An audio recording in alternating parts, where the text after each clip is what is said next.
8월 11일 수요일 새벽 기도회에 오신 여러분을 환영하고 축복합니다. 오늘 우리가 함께 살펴볼 하나님의 말씀은 사사기 4장 11절에서 24절의 말씀입니다. 제가 봉독해 드리도록 하겠습니다. 모세의 장인 호밥의 자손 중 겐 사람 헤벨이 떠나 게데스에 가까운 사아나님 상수리 나무 곁에 이르러 장막을 쳤더라. 아비노함의 아들 바락이 다볼산에 오른 것을 사람들이 시스라에게 알리매 시스라가 모든 병거 곧 철병거 900대와 자기와 함께 있는 모든 백성을 하롯의 탁고임에서부터 기손강으로 모은지라. 드보라가 바락에게 이르되 일어나라. 이는 여호와께서 시스라를 내 손에 넘겨주신 날이라. 여호와께서 너의 앞서 나가지 아니하시느냐 하는지라. 이에 바락이 10,000명을 거느리고 다볼산에서 내려가니 여호와께서 바락 앞에서 시스라와 그의 모든 병거와 그의 온 군대를 칼날로 혼란에 빠지게 하심에 시스라가 병거에서 내려 걸어서 도망한지라. 바락이 그의 병거들과 군대를 추격하여 하롯의 탁고임에 이르니 시스라의 온 군대가 다 칼에 엎드러졌고 한 사람도 남은 자가 없었더라. 시스라가 걸어서 도망하여 겐 사람 헤벨의 아내 야엘의 장막에 이르렀으니 이는 하솔 왕 야빈과 겐 사람 헤벨의 집 사이에는 화평이 있음이라. 야엘이 나가 시스라를 영접하며 그에게 말하되 나의 주여 들어오소서. 내게로 들어오시고 두려워하지 마소서 하매 그가 그 장막에 들어가니 야엘이 이불로 그를 덮으니라. 시스라가 그에게 말하되 청하노니 내게 물을 조금 마시게 하라. 내가 목이 마르다 하매 우유 부대를 열어 그에게 마시게 하고 그를 덮으니 그가 또 이르되 장막문에 섰다가 만일 사람이 와서 내게 묻기를 여기 어떤 사람이 있느냐 하거든 너는 없다 하라 하고 그가 깊이 잠드니 헤벨의 아내 야엘이 장막 말뚝을 가지고 손에 방망이를 들고 그에게로 가만히 가서 말뚝을 그의 관자놀이에 박음에 말뚝이 꿰뚫고 땅에 박히니 그가 기절하여 죽으니라. 바락이 시스라를 추격할 때에 야엘이 나가서 그를 맞아 그에게 이르되 오라 내가 찾는 그 사람을 내가 내게 보이리라 하매 바락이 그에게 들어가 보니 시스라가 엎드러져 죽었고 말뚝이 그의 관자놀이에 박혔더라. 이와 같이 이날에 하나님이 가나안 왕 야빈을 이스라엘 자손 앞에 굴복하게 하신지라. 이스라엘 자손의 손이 가나안 왕 야빈을 점점 더 눌러서 마침내 가나안 왕 야빈을 진멸하였더라. 아멘. 사랑하는 성도 여러분, 오늘도 좋은 새벽입니다. 하나님이 우리에게 주신 모든 날들이 모든 순간이 너무나 좋은 날입니다. 그 순간마다 그 날들마다 늘 승리하시는 여러분 되시기를 소망합니다. 그러나 그럼에도 불구하고 우리는 때때로 악한 세력의 공격을 받을 때가 있고 그럴 때 우리는 넘어지기도 하고 주저앉기도 합니다. 자, 오늘 우리에게 주시는 이 사사기의 말씀을 통하여 어떻게 해야 강력하게 공격해 오는 대적들과의 싸움, 즉 영적 전쟁에서 승리할 수 있는지 말씀하시는 그 하나님의 음성을 들으시는 시간 되시기를 소망합니다. 먼저는 11절에서 16절의 말씀을 좀 살펴보도록 하겠습니다. 여러분이 전쟁을 앞두고 있다면 무엇을 먼저 하시겠습니까? 물론 사람들마다 다 전략도 다르고 가장 중요하다고 생각하는 것들이 다 다르기 때문에 각자 준비한다고 하면 그 방법이 아마 다 다를 것입니다.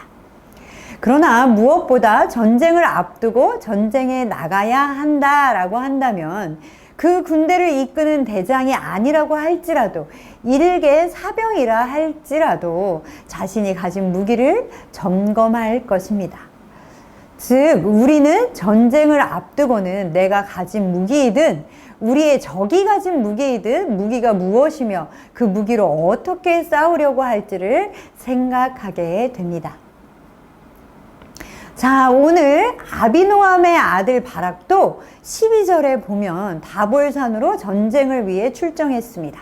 그리고 그 사실을 사람들은 적군의 수장인 시스라에게 알려주었습니다. 그러자 시스라는 그것에 대비해서 바로 자신의 모든 철병거와 그리고 자기와 함께 있는 모든 백성들을 기손강으로 집결시켰습니다. 시스라도 이제 바락과 전쟁을 할 준비를 마친 것입니다. 바락이 전쟁에 서서 가장 먼저 바락의 눈에 들어온 것은 시스라의 강력한 철병거 군대였습니다. 바락은 강력한 철병거를 앞세운 시스라의 군대 앞에서 아무것도 하지 못하고 심지어는 맞서 싸울 엄두조차 내지 못했습니다. 이때 눈에 보이는 무기로 두려워하는 바락에게 드보라가 나서서 이야기합니다. 자, 오늘 본문 14절의 말씀을 읽어보겠습니다. 드보라가 바락에게 이르되 일어나라. 이는 여호와께서 시스라를 내 손에 넘겨주신 날이라. 여호와께서 너의 앞서 나가지 아니하시느냐 하는지라.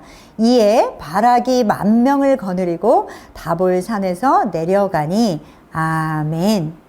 드보라가 바락에게 이야기합니다. 일어나라. 오늘은 어떤 날인 줄 아느냐? 바로 여호와께서, 우리의 하나님 여호와께서 시스라를 내 손에 넘겨주신 날이다 라고 선포하고 있습니다. 그러면서 또 이야기하죠. 여호와께서 너의 앞서 나가지 아니하시느냐? 드보라가 바락에게 여호와가 너의 앞서 나가시니, 너의 앞서 전쟁에 앞장서시니 너도 전장에 출정하라 라고 말하고 있습니다. 이에 바락은 전쟁에 출정하게 되고, 드보라가 선포한 대로 여호와 하나님께서 시스라와 그의 모든 군대를 혼란에 빠지게 하셔서 시스라가 전쟁에서 패할 정도가 아니라 자신의 가장 자랑스럽게 여기던 그 철병거에서 내려와 걸어서 도망할 수밖에 없는 신세가 되고 말았습니다. 오늘 말씀은 바락과 시스라가 싸운 전쟁에 대해서 길고 자세하게 설명하고 있지 않습니다. 전쟁의 양상이 어떻고 어떻게 몰리다가 어떻게 공격했고 전쟁의 자세한 상황에 대해서는 이야기하고 있지도 않습니다. 바락이 대적을 이길 수 있었던 것은 하나님이 바락의 앞에서 싸우셨기 때문입니다. 즉, 이 전쟁은 여호와께서 전쟁의 주인 되시며 이 전쟁은 여호와의 전쟁인 것입니다. 사랑하는 선창의 성도 여러분, 우리는 대적들과 보이지 않는 영적 전쟁을 치르고 있습니다. 때로는 우리는 그들의 무기에 집중하기도 하고, 때로는 바락과 같이 두려워하기도 하고, 어떤 때에는 내가 어떤 전쟁의 상황 가운데 있는지조차 인식하지 못하고 전쟁의 한가운데서 헤매이기도 합니다. 우리는 혈과 육의 싸움이 아닌 영적 전쟁을 하고 있는 것입니다. 하나님은 우리가 대적들에게 공격당하도록 버려두지 않으시고 우리의 앞서 우리의 대적들과 싸우십니다. 하나님은 이스라엘 앞에서 그들을 대신하여 싸우셨습니다. 하나님이 대신 싸우시는 전쟁은 어떠한 강하게 보이는 적이 앞에 있다 할지라도 승리할 수 있습니다. 영적 전쟁에 나아가는 사람은 무기와 병력을 의지하지 말고 하나님이 앞서 싸우심을 믿어야 합니다. 여러분, 우리의 모습은 어떠합니까? 우리는 하나님이 나의 앞에 가심을 믿고 믿음의 선한 싸움을 싸우고 있습니까? 아니면 눈에 보이는 것으로 인해 전의를 상실하고 낙담하고 있습니까? 악한 세력은 우리를 육체의 욕심에 따라 마음에 원하는 대로 하도록 우리를 끊임없이 유혹합니다. 그러나 영적 전쟁의 승리의 비결은 하나님이 우리 앞에 싸우심을 믿고 또한 예수님이 우리에게 이미 이루신 일을 믿는 믿음에 달려 있습니다. 모두 하나님의 앞서가서 싸우심을 믿음으로 승리하시는 여러분 되시기를 소망합니다. 자, 그렇게 시스라가 바락의 군대에게 몰려 도망치게 되었습니다. 그런데 17절의 말씀에 보면 시스라가 도망간 곳이 바로 겐 사람 헤벨의 아내 야엘의 장막이었습니다. 오늘 본문 11절의 말씀에 보면 바락과 시스라의 전쟁을 말씀하시기에 앞서서 겐 사람 헤벨이 사하나님의 장막을 친 것을 말씀하고 있습니다. 이것은 어찌 보면 이게 이 전쟁과 무슨 관계가 있을까라고 생각할 수 있지만 아주 중요한 사실을 우리에게 말씀해 주고 있습니다. 시스라는 전쟁에서 패하게 되자 야빈과 헤벨이 가까운 관계라고 생각해서 같은 편이라고 생각한 것이죠. 그래서 헤벨의 아내, 그 아내의 장막으로 피신하게 되었습니다. 그러나 헤벨이 야빈뿐 아니라 이스라엘과도 가까운 관계였다는 것을 시스라는 모르고 있었던 것이었습니다. 헤벨의 아내 야엘은 시스라를 영접하고 장막에서 쉬게 한 후에 시스라가 지친 몸으로 잠들었을 때 그를 죽여버렸습니다. 오늘 본문에서는 헤벨의 아내 야엘의 손에 의해 시스라가 죽었음을 반복적으로 말씀하고 있습니다. 이것은 바로 바락에게 했던 하나님의 약속이 성취된 것을 말씀하고 있는 것입니다. 9절 말씀을 제가 읽어드리겠습니다. 이르되 내가 반드시 너와 함께 가리라. 그러나 내가 이번에 가는 길에서는 영광을 얻지 못하리니 이는 여호와께서 시스라를 여인의 손에 파실 것임이니라 하고 드보라가 일어나 바락과 함께 게데스로 가니라. 아멘. 이미 드보라를 통하여 하나님께서는 바락에게 승리를 주실 것을 말씀하셨습니다. 그러나 바락은 하나님의 약속을 믿지 못했습니다. 그랬기에 바락은 16절에 보면 하나님께서 시스라의 군대를 혼란하게 하시고 시스라가 걸어서 도망감에도 불구하고 바락은 그 뒤를 추격했습니다. 그러나 도착해서 보니 이미 시스라의 군대는 한 사람도 살아남은 자가 없었습니다. 이렇게 바락이 하나님의 승리의 약속을 믿지 못했고 하나님은 시스라는 여인의 손에 파실 것이라 라고 말씀하셨습니다. 그리고 22절에 보면 바락이 시스라를 추격하여 야엘의 장막에 가보니 시스라가 이미 죽은 것을 자신의 눈으로 확인하게 되었습니다. 하나님의 약속은 성취된 것입니다. 만약에 바락이 이 전쟁에서 이기게 하시겠다라고 하시는 그 하나님의 약속을 믿었다면 분명히 시스라를 죽이고 큰 영광을 얻게 되었을 것입니다. 사랑하는 성도 여러분, 바락에게 하나님께서 드보라를 통하여 바락에 앞서 전쟁을 하시겠다라고 약속하신 것처럼 우리에게도 하나님께서는 이미 이루신 승리를 약속하셨습니다. 바락에게만 그 승리를 약속하신 것이 아닙니다. 하나님께서는 예수님을 통하여 우리 앞에 승리의 길을 열어주셨습니다. 십자가의 승리가 우리에게 있습니다. 십자가는 우리가 대적의 공격에 대한 승리인 것입니다.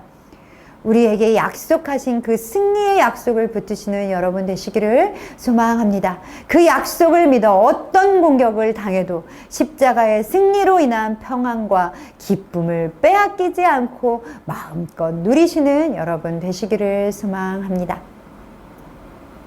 이제 하나님의 적군의 왕인 시스라를 꺾으심으로 이미 전쟁의 승리는 확정되었습니다. 하나님께서는 온 이스라엘 앞에서 자신의 약속이 성취되었음을 보이시고 이스라엘 백성들 가운데서 행하시는 자신의 일들을 보이셨습니다. 그것은 그들에게 하나님의 약속이 성취되었음을 보게 하신 것이고 또한 그들로 하여금 믿음을 갖게 하시기 위한 것이었습니다. 자, 그러자 이제 24절에 보면 이스라엘 백성들은 분명한 확신을 가지고 자신들의 손으로 직접 대적들과 싸우고 있는 것을 우리는 볼 수 있습니다. 이스라엘의 자손의 손이 가나안 왕 야빈을 점점 더 눌러서 마침내 가나안 왕 야빈을 진멸하였더라. 아멘. 참으로 통쾌한 말씀이 아닙니까? 이스라엘의 백성들의 손으로 싸워야 하는 전쟁은 단번에 끝나지 않았습니다. 끝까지 그들은 그들의 대적과 싸워 마침내 그들을 진멸하고 승리를 거두었습니다. 우리는 언제 정확히 가나안 왕 야빈을 완전히 경멸시켰는지 알 수는 없습니다. 성경은 그 시점에 대해서는 이야기하고 있지 않습니다. 그러나 이 이후로는 가나안 원주민들이 이스라엘 백성들을 괴롭히는 사건은 거의 나오지 않고 있습니다. 가나안 왕 야빈의 진멸 사건은 가나안 사람들이 힘을 잃게 되는 결정적인 계기가 되었습니다. 우리가 싸워야 하는 이 영적 전쟁은 끝까지 싸워야 하는 전쟁입니다. 우리가 싸우는 죄와의 싸움, 우리의 눈에 보이지 않는 영적 전쟁의 싸움은 철저히 싸워야 하는 싸움입니다. 남들이 보이지 않는 곳에서의 나의 모습은 어떠합니까? 반복되고 있는 죄는 없습니까? 반복적으로 짓고 있다고 절망하고 낙심하고 포기하고 계십니까? 오늘 본문의 24절의 말씀을 기억하십시오. 마침내 가나안 왕 야빈을 진멸하였더라. 아멘. 하나님이 약속하신 승리를 믿음으로 붙들고 주님의 능력을 힘입어 다시 끝까지 싸우심으로 승리하시는 여러분 되시기를 소망합니다. 오늘도 그 승리의 날 되시기를 축복합니다.